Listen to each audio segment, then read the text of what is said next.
নমস্কার, আমি delivery boy শঙ্করদীপ সরকার। অ্যামাজনে পার্সেল ডেলিভারি করে দিলাম, আরও কিছু পার্সেল ডেলিভারি করা বাকি আছে। এই দেখুন বিল্ডিংটা কেমন, দেখুন ওই দেখুন, আপনাকে দেখাচ্ছি আমি।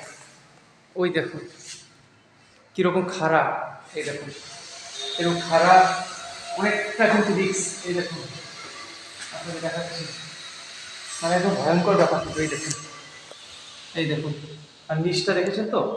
যাদের হাড় দুর্বল অবশ্যই এরকম ভারী ব্যাগ নিয়ে সাবধানে উঠবেন, এদিক ওদিকে তাকাবেন না। ভারী হলে অবশ্যই লজ্জা করবেন না, কাস্টমারকে একটু রিকোয়েস্ট করবেন নিচে নামার জন্য। কাস্টমার নিচে না নামলে অবশ্যই সাবধানে যাবেন। প্রচণ্ড যাদের মানে মাথা চক্কর দেয় উপরে উঠলে, নিচের দিকে তাকাবেন না এরকম উঁচু সিঁড়িতে উঠলে। এরকম পিঠে ভারী ব্যাগ, অনেকটা উপরে সিঁড়িতে উঠে গেছি, কাস্টমারের ডোর স্টেপে যাবো। এই তো চলে এসেছি, একটু সাইডে যাবেন, এই দেখুন দেওয়ালের সাইডে সাইডে পিঠে ভারী নিয়ে উঠবেন। এই তো চলে এসেছি, কলিং বেল। তো আমার ভিডিও ভালো লাগলে অবশ্যই লাইক শেয়ার করবেন।